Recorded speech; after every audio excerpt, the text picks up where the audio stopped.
욥기 42장 1절에서 6절까지 본문을 봅니다. 욥이 여호와께 대답하여 이르되 주께서는 못하실 일이 없사오며 무슨 계획이든지 못 이루실 것이 없는 줄 아오니 무지한 말로 이치를 가리는 자가 누구니이까. 나는 깨닫지도 못한 일을 말하였고 스스로 알 수도 없고 헤아리기도 어려운 일을 말하였나이다.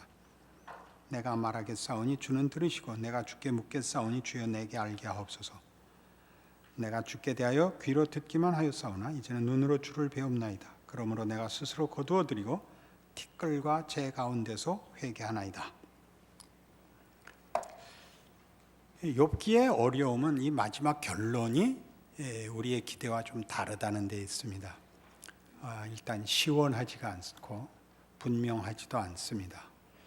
무슨 하나님의 답이 어떻게 욥기의 결론이 되는지 이게 만만치가 않습니다. 가장 큰 이유는 우리는 이 답이 어떤 부정적인 것을 제거하거나 물리치거나 해결하는 것이 답일 것이라고 기대를 하고 있습니다. 욥이 당한 억울함이 시원하게 해결되고 욥에게서나 또는 우리 읽는 독자들에게 그럼 그렇지라는 하나님의 답, 그럼 그렇지가 각각 다르겠습니다만 그런 시원한 분명한 답으로 가지 않고 매우 애매하고 모호한 식으로 답이 이루어졌다는데 어려움이 있습니다. 왜 시원하지 않고 분명하지 않으냐? 우리 여태껏 살펴본 대로 욥이나 그 세 친구나 다 인과응보라는 법칙 아래 묶여있는 신앙 이해였는데 하나님이 등장하셔서 우리가 볼 때 필요 없고 잘못돼서 일어났다고 생각하는 일들,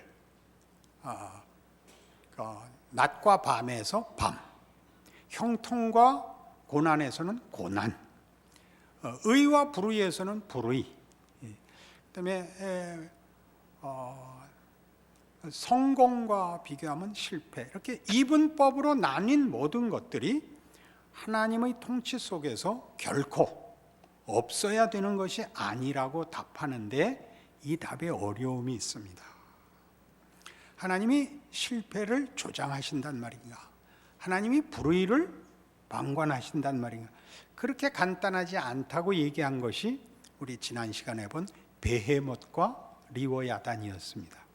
하마와 악어, 그것을 난폭하고 길들여지지 않고 두렵다고 해서 제거해버리는 것이 답이냐, 이렇게 물은 것이죠.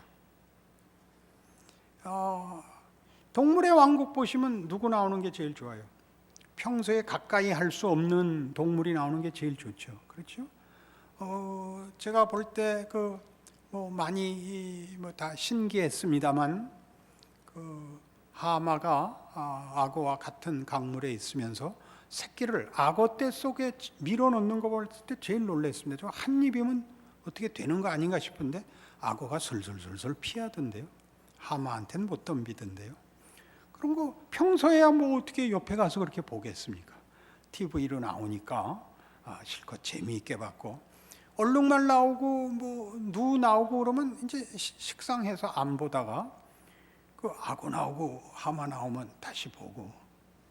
하나님은 이미 그 답에서 욥에게 이런 질문들을 통하여 내 생각이 얼마나 닫혀 있는가, 작은가를 지적하신 것입니다. 그래서 오늘 본문에 보는 바와 같이 욥이 여호와께 대답하여 이르되 주께서는 못하실 일이 없사오며 무슨 계획이든지 못 이룰 것이 없는 줄 아오니. 안 계신 곳이 없으며 못하실 일이 없다. 그 무시무시한 하나님에 대한 우리의 경외와 그 고백이지요. 거기에는 지금 욥기 내내 싸웠던 이거는 쓸데없는 일 아닌가? 이건 억울하지 않은가? 이건 있어서 도대체 무슨 필요가 있단 말인가? 하는 것들을 포함하여 하나님의 창조와 하나님의 통치 속에서 하나님이 못 다룰 것은 없고, 그리고 하나님의 뜻에서 벗어나 있는 일은 없다. 다시 말해서 하나님의 의로우심과 선하신 목적을 위하여 또는 그런 능력으로 그 모든 것을 만들었고 제어하고 계신다. 그러니까 우리에게 생기는 고난이나 어려움들이나 한계가 그걸로 우리를 제한하는 것이 아니라 그것으로 우리를 어딘가를 뛰어넘게 하신다. 그렇게 가르치고 있는 것입니다.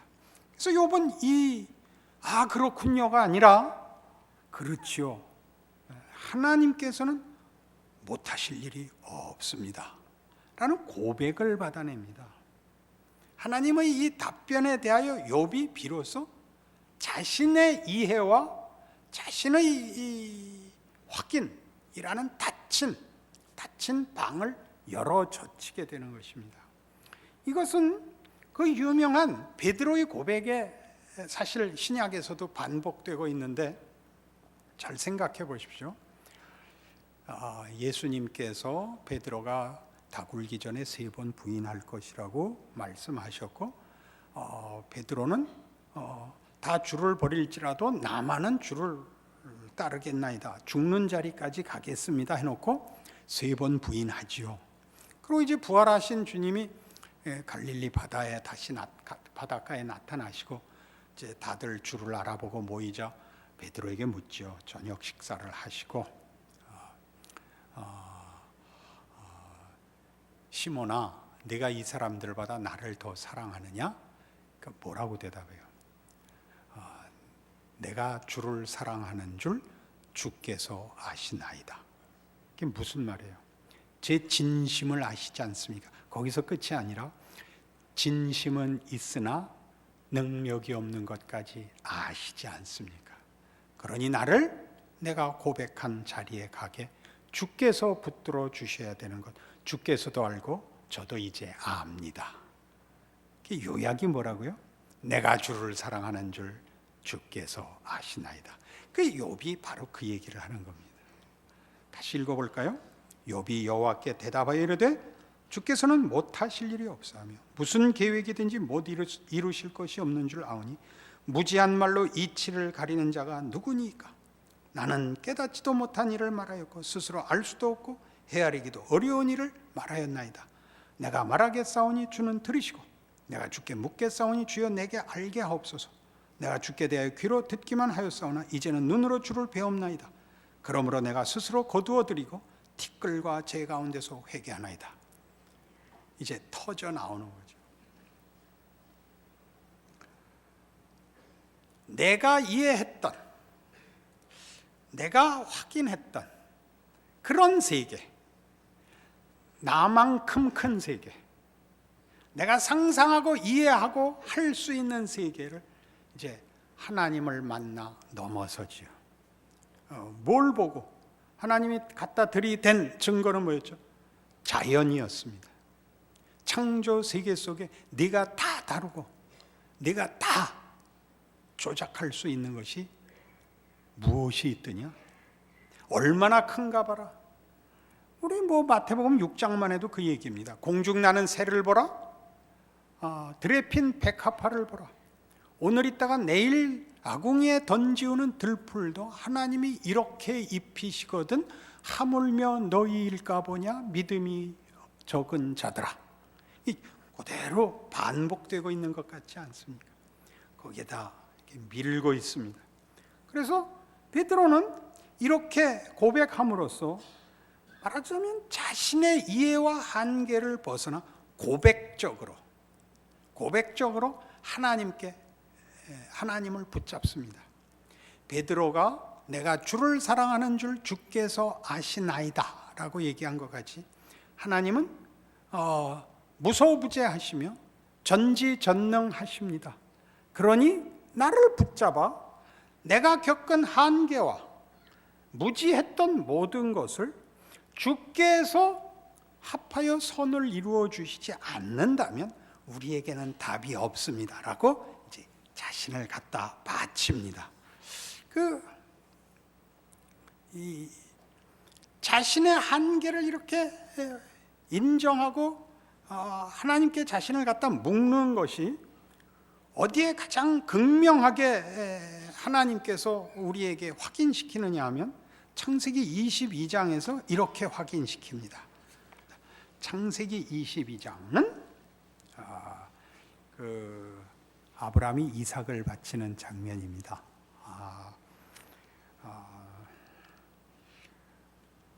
어디서부터 볼까요? 9절부터 보죠. 하나님이 그에게 일러주신 곳에 이른지라 이 아브라함이 그곳에 제단을 쌓고 나무를 버려놓고 그의 아들 이삭을 결박하여 제단 나무에 놓고 손을 내밀어 칼을 잡고 그 아들을 잡으려 하니 여호와의 사자가 하늘에서부터 그를 불러 이르시되 아브라함아 아브라함아 하시는지라 아브라함이 이르되 내가 여기 있나이다 하며 사자가 이르시되 그 아이에게 내 손을 대지 말라 그에게 아무 일도 하지 말라 네가 네 아들 네 독자까지도 내게 아끼지 아니하였으니 내가 이제야 네가 하나님을 경외하는 줄을 아노라. 아브라함이 눈을 들어 살펴본즉 한 수디양이 뒤에 있는데 뿔이 수풀에 걸려 있는지라 아브라함이 가서 그 수디양을 가져다가 아들을 대신하여 번제로 드렸더라. 아브라함이 그 땅 이름을 여호와 이레라 하였으므로 오늘날까지 사람들이 이르기를 여호와의 산에서 준비되리라 하더라. 여호와의 사자가 하늘에서부터 두 번째 아브라함을 불러 이르시되 여호와께서 이르시기를 내가 나를 가리켜 맹세하노니 내가 이같이 행하여 네 아들 네 독자도 아끼지 아니하였은즉 내가 네게 큰 복을 주고 네 씨가 크게 번성하여 하늘의 별과 같고 바닷가의 모래와 같게 하리니 네 씨가 그 대적의 성문을 차지하리라. 또 네 씨로 말미암아 천하 만민이 복을 받으리니 이는 내가 나의 말을 준행하였음이니라 하였다 하니라. 욥은 뭐가 억울하죠? 자기가 하지 않은 재난을 겪는 거죠. 그게 억울하죠. 그리고 하나님이 그런 일을 외면하고 계시고 묵인하고 계시다는 것이 화가 나죠. 근데 지금 아브라함이 이삭을 바치는 사건에 보면 하나님께서 아브라함에게 100살에 얻은 아들을 바치라 하고 아브라함은 순종합니다. 이게 순종이 큰 게 아니고 욥에게서 보는 것 같이 우리가 욥기를 이해하는 시각에서 관점에서 이 아브라함 사건을 보면 어쩔 수 없는 자리에 간 겁니다. 이삭을 잡거나 지가 죽거나 까지 몰려갔다고 볼 수 있습니다. 욥이 그렇잖아요. 욥이 뭐 이해가 가든 안 가든 재난은 현실인데요. 친구들이 와서 하는 얘기가 다 근거가 뭐예요? 네가 재난을 당하는 걸 보니 분명히 네가 죄를 졌다. 이거 아닙니까? 재난은 있잖아요. 죄를 졌는지 안 졌는지는 서로 말이 다르지만 고난을 받고 있으니 할 말이 없죠. 그러니 욥은 그 원망을 누구에게 돌릴 수밖에 없어요. 친구들하고야 어떻게 더 얘기를 하겠어요. 하나는 현실인데, 고난이 현실인데 하나님한테 항의할 수밖에요. 하나님께 물고 늘어지는 거죠. 아브라함이 여기까지 동일하게 몰려온 셈입니다. 그리고 그걸 통과해서 어디로 나가냐면 하나님의 이 약속의 자리에 갑니다. 내가 나를 가리켜 맹세하노니. 네가 순종했으므로가 아니라 네가 이 어려움을 넘어와 네 한계를 넘어왔으니 이제 분명히 하자. 내가 나를 가리켜 맹세하여 이 일을 이룰 것인 것을 너에게 분명히 선언하노라 입니다. 욥이 깨달은 거죠. 하나님은 제 생각보다 크십니다. 제가 당한 고난이 손해가 아닙니다. 억울한 일이 아닙니다. 하나님이 하마와 악어를 만드셨고 저들의 삶을 기뻐하시고 온 창조물을 좋게 여기시는 것 같이 나한테 일어난 어떤 일도 하나님의 선하심과 궁극적인 복 주시려는 약속에서 벗어난 것은 없습니다. 그건 하나님만이 하시는 일이고 하실 수 있는 일이고 그렇기를 바라 이제 제가 회개합니다. 이게 이제 욥의 답이에요. 그러니 무지한 말로 이치를 가리는 자가 누구냐와 내가 나를 가리켜 맹세하노니가 이렇게 대조를 이루는 거죠. 하나님은 뭐라 그랬다고요? 무소부재하시며 전지전능하십니다. 거기 가니까 우리로서는 같은 자리에 있을 수 없는 것이 묶이는 거예요. 그래서 묶이는 거예요. 우리가 글을 읽으면 그 행간을 읽어야 된다 이런 말 들으시죠? 그물로 고기를 잡으면 그물보다 그 빈자리가 역할이 크죠. 그물로 잡는 건지 빈자리가 잡는지 모르게 되죠. 빽빽하게 만들면 못 잡죠.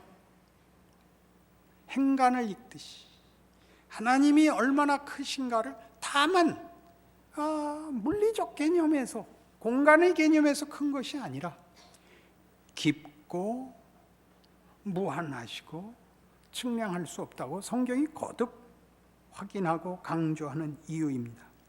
그래서 이제 이 중요한, 오늘 본문에서 가장 중요한 그 고백, 욥기 42장 6절에 있는 것 같이, 그러므로 내가 스스로 거두어드리고 티끌과 재 가운데서 회개하나이다가 나오는 겁니다. 티끌과 재 가운데서 회개한다는 건 뭐죠? 이 낮아진 자리, 이 고난의 자리에서 다시 일어섭니다. 하나님의 통치와 선하신 뜻 아래서 어느 것도 헛된 것도 몹쓸 것도 없습니다. 모든 것이 같이 있습니다. 티끌과 재도 같이 있습니다. 내가 그 자리에서 일어설 수 있습니다. 내가 티끌이고 재에 불과하더라도 상관없습니다. 일어서겠습니다. 왜? 하나님은 창조주십니다. 이 고백이 나오죠. 그래서 더 깊이 내가 이 자리에서 일어설 뿐만 아니라 이것으로서 일하는 것을 인정합니다 까지입니다. 왜? 우린 신약을 갖고 있으니까. 신약에서 뭘 했길래요?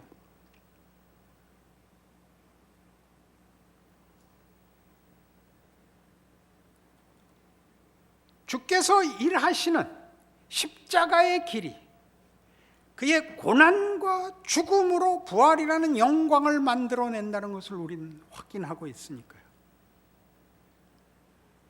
십자가와 죽음은 말이 안 되는 거거든요. 창조주가 피조물들에 의하여 모욕을 당하고 저들의 결정대로 자신을 맡겨 저들의 손에 넘겨져 죽는 거죠. 근데 그것으로 부활을 만들어냈으므로 사실 기독교인들에게 겁날 것은 없는 겁니다. 성경 어디에서나 발견되는 공통된 성경의 강조들입니다. 그러나 우린 여길 겁을 냅니다. 겁을 내죠. 내가 아는 조건을 갖고 있어요. 내가 아는 방법을 사용해야만 된다고 믿으니까 하나님의 일하심이 늘 부족하게 여겨지는 것입니다. 더 많이 울어야 답을 주시는 건지, 무언가 더 많은 조건을 만족시켜야 해결이 되는지, 그 깊은 그 고를 메우지 못하고 많이 표현하듯이 그 체념과 불안 속에 신자의 인생을 보내는 것을 너무나 많이 보고 있습니다. 나에게 억울한 일이 생긴 것만 문제가 아니라 나의 부족, 실제로 나의 부족한 것까지 하나님이 나를 만드시는데 쓰신다. 예수님께서 인간으로 오시는 거니까요. 죽을 수 있는 연약한 자리에 오는 거니까 티끌과 재 가운데서 일어날 수 있습니다. 티끌과 재로 살 수 있습니다. 그렇게 고백하는 거라고요. 시편 8편으로 갑니다. 우리 지난주에도 이 시편 8편을 인용했는데 거기 중요한 이 말씀 확인하려고 합니다. 여호와 우리 주여, 주의 이름이 온 땅에 어찌 그리 아름다운지요, 주의 영광이 하늘을 덮었나이다. 그리고 뭐가 나냐면 주의 대적으로 말미암아 어린 아이들과 젖먹이들의 입으로 권능을 세우시며 이는 원수들과 보복자들을 잠잠하게 하려 하심이니이다. 하나님이 누굴 내세운다고요? 어린아이와 젖먹이들로 일하신다. 이게 무슨 뜻일까요? 인간이 만들어내는 것 말고 큰 것, 그것보다 큰 하나님의 팔로 하실 겁니다. 어린아이와 젖먹이의 입으로 권능을 세우실 것입니다. 이것은 여러분 그 좋아하는 마태복음 11장에 예수님에 의해서 이렇게 말하자면 반복해서 선언됩니다. 마태복음 11장 28절 기억하시죠? 수고하고 무거운 짐진 자들아 다 내게로 오라. 예, 그겁니다. 그 11장 28절은 물론 당연히 그 앞에 27절 있고 26절 있고 25절 있습니다. 25절부터 보시죠. 그때 예수께서 대답하여 이르시되 천지의 주제이신 아버지요, 이것을 지혜롭고 슬기 있는 자들에게는 숨기시고 어린아이들에게는 나타내심을 감사하나이다. 옳소이다. 이렇게 된 것이 아버지의 뜻이니이다. 내 아버지께서 모든 것을 내게 주셨으니 아버지 외에는 아들을 아는 자가 없고 아들과 또 아들의 소원대로 계시를 받는 자 외에는 아버지를 아는 자가 없느니라. 지혜롭고 슬기 있는 자와 어린아이는 뭐가 대조되고 있죠? 자기가 아는 것, 자기가 할 수 있는 것이 전부인 세계와 하나님이 만드시고 승리를 주시는 부활의 세계를 대조하는 것입니다. 하나님이 주시는 것을 받는 자와 자기가 만든 세계에 갇힌 자를 대조하고 있죠. 그래서 터져 나오는 것이 수고하고 무거운 짐진 자들아입니다. 여러분, 이 수고하고 무거운 짐진 자들은 딱 욥과 그의 세 친구입니다. 하나님 어찌 인생이 이렇습니까? 내가 이렇게 열심히 믿는데 왜 아무 보상이 없습니까? 이게 뭡니까? 수고하고 무거운 짐진 자들아 다 내게로 오라. 내가 너희를 쉬게 하리라입니다. 나는 마음이 온유하고 겸손하니 나의 멍에를 메고 내게 배우라. 티끌과 재 가운데서 회개하나이다. 아니, 티끌과 재를 뒤집어 써도 좋습니다. 나는 마음이 온유하고 겸손하니 나의 멍에를 메고 내게 배우라. 어떤 멍에인지 잘 아시잖아요. 그의 고난과 죽으심과 그가 받은 모욕과 수치와 고난을 생각해 보십시오. 그게 여기서 풀리죠.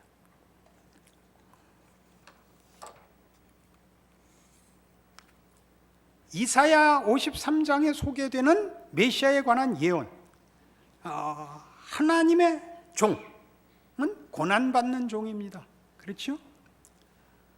그는 자라나기를 연한 순 같고 볼품이 없어서 사람들에게 실어버린 바 되고 외면당했다. 이렇게 소개되고 있죠. 욥이 지금 그 길을 가면서 하나님 앞에 무슨 답과 무슨 하나님의 통치의 세계로 이렇게 넘겨지느냐? 그럼 정확히 이겁니다. 하나님의 일하심의 동반자로 부름받은 자인 것을 깨우치는 것입니다. 38장에 하나님이 등장하여 욥에게 한 것이 무엇이었죠?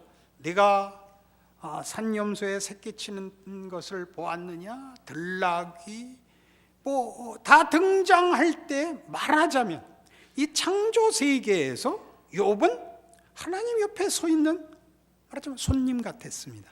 여기서 손님이라는 건 대접을 받고 있는 입장을 말하는 것입니다. 너는 피조물이지만 너는 내 자식으로 세움을 받았고 너는 나와 함께 이 세상을 다스리도록 부름을 받은 자라서 저들과는 다르다 였다고요. 시작이 하나님 통치가 얼마나 큰가를 보여줬죠. 옳고 그른 것이 전부가 아닌 이분법의 나라가 아닌 하나님의 권능과 지혜와 선하심과 능력의 이 통치를 보여주십니다. 왜 그런 일을 보여주시죠? 함께 통치자의 자리에 부르고 계시고 욥이 고백함으로써 무지한 말로 이치를 가리는 자가 누구입니까? 주께서는 무소부재하시며 전지전능하시니 주께서 못하실 일이 없나이다. 나를 붙드소서. 이렇게 넘어갔죠. 그 불러냄, 그 고백을 우리는 자유라고 합니다. 자신의 선택이란 말이죠. 강요받는 것이 아니라 납득하는 것입니다. 스스로 자원하는 것입니다. 그걸 하나님이 욥에게 요구했던 것입니다. 제랄드 젠슨이라는 욥기 주석서를 쓴 사람의 이 부분에 관한 아주 좋은 글을 약간 결론으로 발췌했습니다.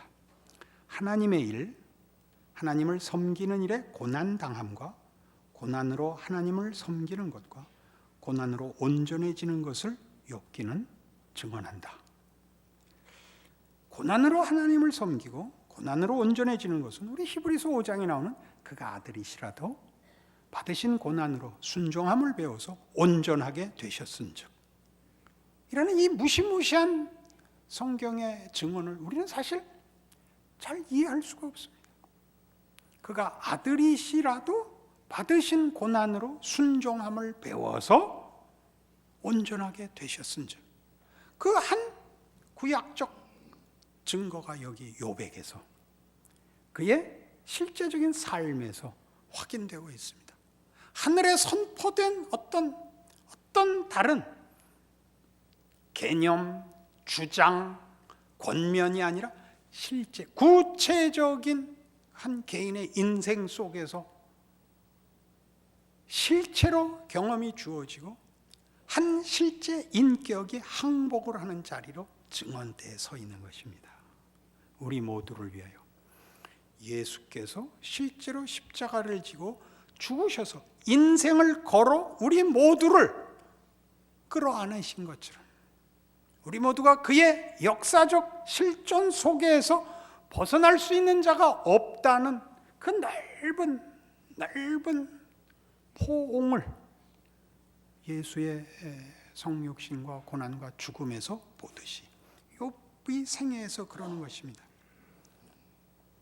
창조에 나타난 질서와 자유의 변증법이 인간이 참여하는 것을 보여주는 행위를 수반한다고 욥기는 증언한다. 그죠? 자유. 하나님이 강요하거나 조작하지 않고 욥을 불러 단련하여 인간의 가치가 뭐냐? 하나님을 찾는다는 것이 무슨 뜻이냐?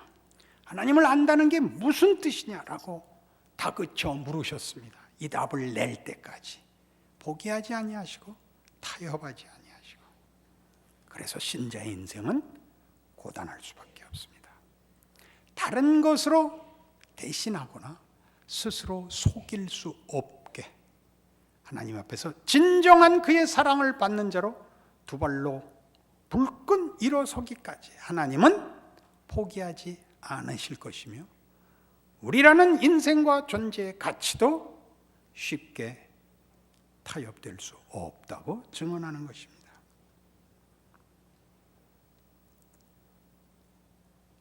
하나님의 형상으로 지음을 받아 티끌과 재가 될 수 있으나 그것이 어떤 큰 것보다도 못지않게 하나님의 창조와 권능에 의한 자리라는 것을 깨달아 높고 낮고 원하고 싫어하고를 초월하는 하나님의 통치에 대하여 항복하는 것, 욥기의 증언입니다. 우리 안에 하나님이 우리를 한 독립된 인격으로 지으사 하나님의 명예를 부여하시고 그의 통치에 동반자로 불렀다는 사실을 깨우치는 하나님의 간섭, 그리고 신자들의 확인, 실제적인 성숙, 우리의 자유로운 선택, 기쁜 책임, 그것이 욥기의 결론이요 증언입니다. 여러분들의 신앙 고백과 믿음을 더 깊이 말씀에 비추어서 확인하시고 더 위대한 신앙인이 되시는 말씀이기를 바랍니다. 기도하십시다. 하나님 아버지 은혜를 감사합니다. 하나님을 아버지라 부르고 예수를 믿는다고 고백하는 것이 얼마나 큰 것인지 배웁니다. 우리는 쉬운 것으로 만족하고 싶죠. 대강 살고 싶고 다만 고통을 면하는 것이 전부이며 욕심을 내봤자 자랑하는 게 다입니다. 하나님 그렇게 놔두실 수 없다고 욥기에서 말씀하고 계십니다. 우리 늙어보니 인생이 참 별거 아닙니다. 근데 기독교 신앙은 특별한 것이라고 얘기하는 중입니다. 그러니 더 이상 입에다가 인생 별거 아니라고 달지 말고 인생은 특별한 것이다. 예수를 믿는 것은 굉장한 것이다. 고백하는 우리의 인생 되게 하여 주시옵소서. 예수님 이름으로 기도합니다.